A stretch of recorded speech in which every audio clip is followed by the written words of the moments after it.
Good morning class 9th। कैसे हैं आप सभी?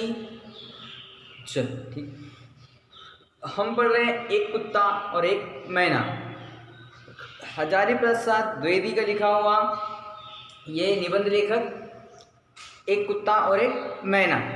ठीक है, इसमें हम दो वीडियो हमारे पहले पढ़ चुके हैं। ठीक है, दो वीडियो में सबसे पहले हमने हजारी प्रसाद द्विवेदी जी का जीवन परिचय पढ़ा था और उसके बाद हमने देखा था कि पाठ का पहला वाला पेज हम पढ़ चुके हैं। आज पाठ का दूसरा वाला पेज हम पढ़ेंगे, पेज नंबर 80। ठीक है, हमने पहले वाले पेज में देखा था या पहले वीडियो में हमने देखा था कि किस तरह से हजारी प्रसाद द्विवेदी और गुरुदेव रविन्द्रनाथ टैगोर के बीच में रिश्ते थे, है ना। हजारी प्रसाद द्विवेदी जब भी उनसे मिलने जाते थे, गुरुदेव से मिलने जाते थे, तो वो अपने साथ किसी न किसी दर्शनार्थी को लेकर के जाते थे। तो गुरुदेव उनसे हमेशा कहा करते थे, उनसे हंसी मजाक में कहा करते थे कि आज भी कोई तुम दर्शनार्थी को दर्शन के लिए लेकर के आए हो। तो उनके बीच में इस तरह से हंसी ठिठोली किया करते थे। चलिए आगे पढ़ते हैं कि अपने देश के दर्शनार्थियों में कितने ही इतने प्रगल्भ होते थे कि समय असमय, स्थान अस्थान, अवस्था अनावस्था की एकदम परवाह नहीं करते थे और रोकते रहने पर भी आ ही जाते थे। ऐसे दर्शनार्थियों से गुरुदेव कुछ भीत से रहते थे। अस्तु मैं बाल बच्चों के एक दिन श्री निकेतन जा पहुंचा, कई दिनों से उन्हें देखा नहीं था, है ना। अब यहाँ पर हजारी प्रसाद द्विवेदी जी कह रहे हैं कि हमारे देश में इतने लोग हैं, ऐसे भी लोग हैं जो बिना किसी परवाह के भी गुरुदेव के दर्शन करना चाहते थे। वो समय नहीं देखते थे, समय असमय उनके लिए कोई महत्व नहीं रखता था, स्थान उनके लिए महत्व नहीं रखता था, अवस्थाएं उनके लिए महत्व नहीं रखती थी। वो नहीं देखते थे कि बारिश है या गर्मी है या किस तरह का माहौल है या किस तरह का समय है, वो देखते थे। उनके पास साधन है या नहीं, आने जाने के साधन है या नहीं है, लेकिन वो सब चीज़ों से परे हट करके वो गुरुदेव के दर्शन करना चाहते थे। भारत के लोग गुरुदेव के दर्शन करना चाहते थे। तो वो इन्हीं चीज़ों के बारे में कह रहे हैं कि हमारे देश के या प्रगल्भ दर्शनार्थी जो होते थे वो समय असमय, स्थान अस्थान, अवस्था अनावस्था की एकदम परवाह नहीं करते थे। उन्हें इन चीज़ों से कोई मतलब नहीं होता था। उन्हें सिर्फ एक ही उद्देश्य होता था कि हमें गुरुदेव के दर्शन करना है, गुरु रविन्द्रनाथ टैगोर जी से मिलना है, उनका आशीर्वाद लेना है। इतना सा उनका उद्देश्य होता था। इस उद्देश्य की पूर्ति के लिए वो गुरुदेव के पास जाते थे, है ना। तो हमेशा गुरुदेव इन चीज़ों को थोड़ा सा दूर करते थे कि मुझसे थोड़े से लोग कम मिले, है ना। वो थोड़े से भीत मतलब अलग अलग से रहते थे कि क्योंकि गुरुदेव का भी समय जो होता था बहुत ही व्यस्त होता था। वो गुरुकुल की दिनचर्या में या शांति निकेतन की दिनचर्या में पूरी तरह से अनुकूल थे, वो पूरी तरह से उस पर ढले हुए थे। तो वो बहुत ही कम समय दर्शनार्थियों को दे पाते थे। तो गुरुदेव जो है वो इनसे थोड़ा सा अलग रहते थे कि मुझे कुछ समय गुरुकुल के लिए भी या शांति निकेतन के लिए भी दिया जाए। तो लेकिन दर्शनार्थी जो थे वो इन चीज़ों से परे थे। उन्हें इन चीज़ों से कोई मोह नहीं था कि उनका समय क्या है, वो तो सिर्फ गुरुदेव के दर्शन करना चाहते थे। तो इसी श्रृंखला में, इसी क्रम में मैं भी मतलब हजारी प्रसाद द्विवेदी भी अपने बाल बच्चों के साथ, अपनी पत्नी के साथ, अपने बच्चों के साथ में श्री निकेतन में पहुँचे, है ना। श्री निकेतन में गुरुदेव जी रहते थे, तो वो उनसे मिलने के लिए श्री निकेतन पहुँच गए और उन्हें देखा नहीं था। कई दिनों से उन्हें देखा नहीं। तो वो कह रहे हैं कि कई दिन ऐसे हो गए थे कि मैं गुरुदेव से मिल नहीं पाया था, इसलिए मैं उनसे मिलना चाहता था और श्री निकेतन चला गया। गुरुदेव वहाँ बड़े आनंद में थे, है ना। अब वो कह रहे हैं कि गुरुदेव वहाँ बड़े आनंद में थे, अकेले रहते थे, भीड़ भाड़ उतनी नहीं होती थी जितनी शांति निकेतन में थी, है ना। अब शांति निकेतन में, गुरुकुल में, वहाँ पर गुरुदेव जो है वो काम करते थे, मतलब वहाँ पर बच्चों को पढ़ाते थे, विद्यार्थियों को पढ़ाते थे, शिक्षा दीक्षा का काम करते थे। लेकिन श्री निकेतन जब से उन्होंने शुरू किया है, श्री निकेतन में रहना शुरू किया है, तब से उनके पास से ये प्रभार हट चुके थे। इन चीज़ों से वो मुक्त हो चुके थे, सेवा से मुक्त हो चुके थे। तो उनके पास समय थोड़ा सा ज़्यादा रहता था। तो वो आनंद में थे, है ना, आरामदायक स्थिति में थे कि उनसे अब गुरुकुल के काम नहीं करने होते थे। तो वो थोड़े से आराम की स्थिति में होते थे। गुरुदेव बाहर एक कुर्सी पर चुपचाप बैठे अस्तगामी सूर्य की ओर ध्यान स्थिमित नयनों से देख रहे थे। अस्तगामी मतलब डूबते हुए सूरज को देखना, है ना। अस्तगमित मतलब, अस्त मतलब होता है डूबना, गमित मतलब जाना। सूर्य जो है वो डूबने की स्थिति में जा रहा है, उस स्थिति को अस्तगामित स्थिति कहते हैं। तो वो उन्हें देख रहे थे।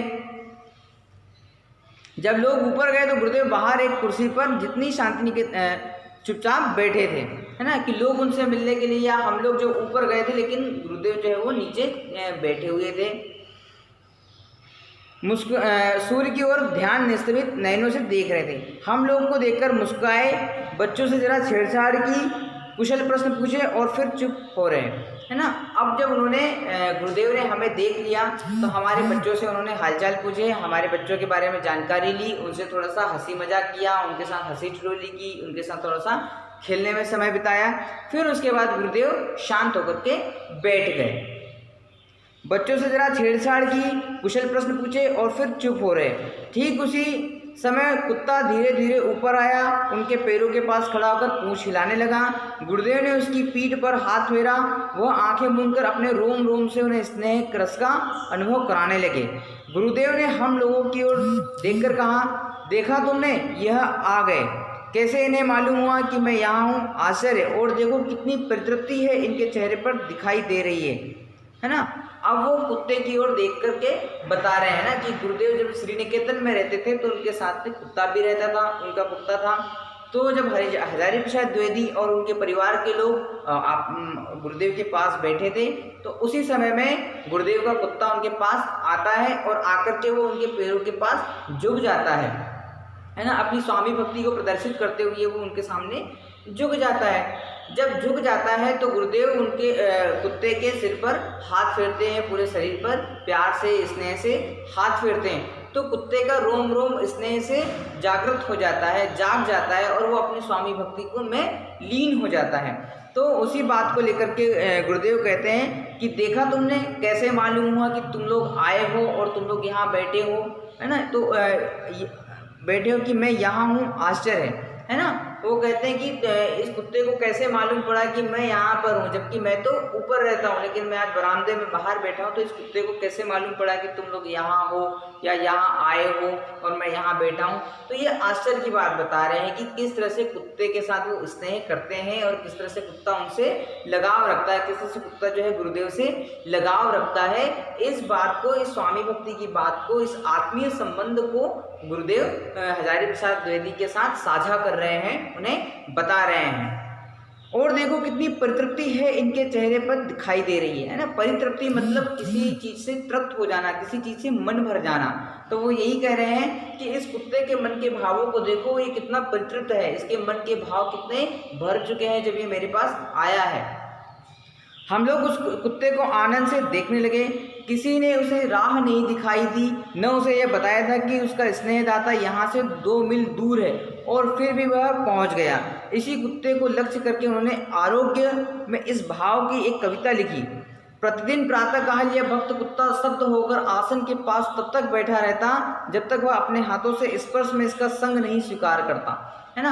अब स्वामी गुरुदेव जो थे वो शांति निकेतन में रहते थे, उन्हीं के साथ वहाँ कुत्ता रहता था। लेकिन जब गुरुदेव श्री निकेतन आ गए तो कुत्ता वहीं पर रह गया, है ना। लेकिन फिर बाद में कुत्ते को पता चला, कहीं से कुत्ते ने उनको सूंघ करके यहाँ पर आने की कोशिश की और वो पहुँच गए, ठीक है। तो उसी बात को लेकर के वो कह रहे हैं स्नेहदाता यहाँ से 2 मील दूर है। वो कह रहे हैं कि कुत्ते को कैसे पता चला कि उनका स्नेहदाता यहाँ से श्री निकेतन में रह रहा है या शांति निकेतन से जाकर के श्री निकेतन में रह रहा है। श्री निकेतन और शांति निकेतन की दूरी 2 मील की थी। प्रतिदिन प्रातःकाल यह भक्त कुत्ता स्तब्ध होकर आसन के पास तब तक बैठा रहता जब तक अपने हाथों से स्पर्श से इसका संग स्वीकार नहीं करता, है ना। कुत्ता जब तक गुरुदेव के पास बैठा रहता था, जब तक गुरुदेव उसको स्पर्श नहीं कर लेते थे, गुरुदेव उसको सिर पर ऐसे हाथ नहीं फेर देते थे, तब तक कुत्ता गुरुदेव के पास बैठा रहता था।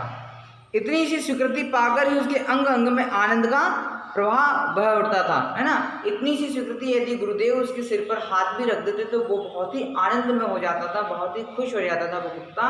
उसके मन को बहुत ही सुकून मिलता था, बहुत ही शांति मिलती थी। तो वो बहुत ही खुश हो जाता था जब गुरुदेव उसके सिर पर हाथ रख देते थे। तो गुरुदेव कह रहे हैं कि इसके पास सिर्फ इतनी सी ही आकांक्षा है, इतनी सी इच्छा है कि मैं इस पर आशीर्वाद दे दूँ या अपना हाथ रख दूँ तो इसका मन आनंद से भर जाता है।